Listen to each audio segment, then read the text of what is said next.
can rage. Hello guys, আসসালামু আলাইকুম। 10 minute online স্কুলের পক্ষ থেকে আপনাদের সবাইকে জানাই অনেক অনেক শুভেচ্ছা ও স্বাগতম। বরাবরের মতো আপনাদের সাথে আছি আমি মোহাম্মদ আব্দুল সালাম। আমাদের ক্লাসের আজকের যে বিষয় তা হলো কবি কাজী নজরুল ইসলামের রচিত কাব্যগ্রন্থগুলো কিভাবে শর্টকাট টেকনিক ফর্মুলার মাধ্যমে মনে রাখা যায় সেটা নিয়ে আমরা আজকে আলোচনা করব। স্ক্রিনে আপনারা দেখতে পাচ্ছেন এখানে বেশ কয়েকটি কাব্যগ্রন্থের নাম লিখে রাখছি। এগুলো আমরা শুধুমাত্র একটা গল্প কিংবা ছন্দের মাধ্যমে মনে রাখব। আসুন আমরা মূল ক্লাসে ফিরে যাই। সাম্যবাদী, সন্ধ্যা, ছায়ানট, অগ্নিবীণা, বিষেরবাসী, ভাঙ্গার গান, সঞ্চিতা, দোলন চাপা এগুলো হলো কবি কাজী নজরুল ইসলামের কাব্যগ্রন্থ। এগুলো আমরা একটা গল্পের মাধ্যমে মনে রাখব। সেটা হলো যে কি, সাম্যবাদী থেকে সাম্য, সন্ধ্যার সময় ছায়ানটে গেল। ছায়ানটটা হলো একটি গান যেখানে হয়, একটা গানের মজলিসের নাম। এভাবে আপনারা মনে রাখবেন, সাম্য সন্ধ্যার সময় ছায়ানটে গেল এবং সেখানে গিয়ে বীণা বাজালো, বাঁশি বাজালো, গান গাইল। আমার সাথে 2 বা 3 বার এরকম করে পড়ে আপনারা মনে রাখতে পারবেন যে সাম্য সন্ধ্যার সময় ছায়ানটে গেল, বীণা বাজালো, বাঁশি বাজালো, গান গাইল।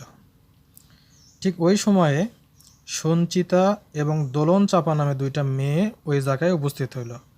তাহলে সাম্য সন্ধ্যার সময় ছায়ানটে গেল, বীণা বাজালো, বাঁশি বাজালো, গান গাইল।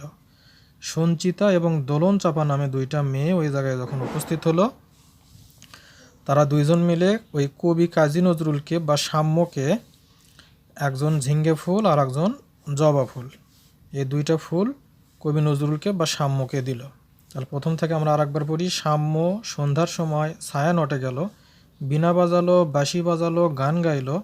সঞ্চিতা এবং দোলন চাপা নামে 2টা মেয়ে ঝিঙ্গে ফুল এবং জবা ফুল সাম্যকে দিল। তারপর কি হলো, কবির মনের মধ্যে বা এই সাম্য নামক ছেলেটার মনের মধ্যে ঝড় উঠল, প্রলয় শিখায় পূবের হাওয়া এসে তার সিন্ধু হিন্দোল ভেঙে দিল। তখন কবি নজরুল নতুন চাঁদের আলোয় যখন বার্সার দিকে ফিরে যাচ্ছে বা বাড়ির দিকে যাচ্ছে, তখন এই সঞ্চিতা এবং দোলন চাপা নামক মেয়ে 2টা ভাই, একজনের নাম সর্বহারা আর একজনের নাম চক্রবাক। এভাবে মনে রাখবেন, সর্বহারা এবং চক্রবাক জিঞ্জির এবং ফণিমনসা। জিঞ্জির হলো লোহার শিকল আর ফণিমনসা হলো ক্যাকটাসের কাঁটা। এই 2টা দিয়ে এই সর্বহারা এবং চক্রবাক জিঞ্জির ও ফণিমনসা দিয়ে সাম্যকে আঘাত করলো, একেবারে রক্তাক্ত করে দিল।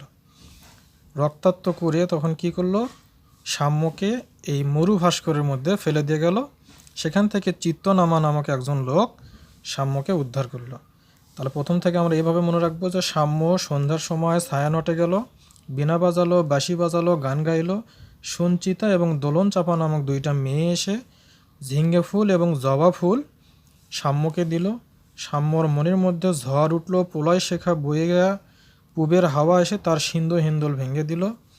কবি যখন নতুন চাঁদের আলোয় বাসার দিকে ফিরতেছে, সর্বহারা এবং চক্রবাক নামক 2জন লোক জিঞ্জির এবং ফণিমনসা দ্বারা কবি কাজী নজরুলকে বা সাম্যকে আঘাত করে মরুভাস করে ফেলে দিয়ে গেল। সেখান থেকে চিত্তনামা এসে তাকে উদ্ধার করে বাসায় ফিরে দিল।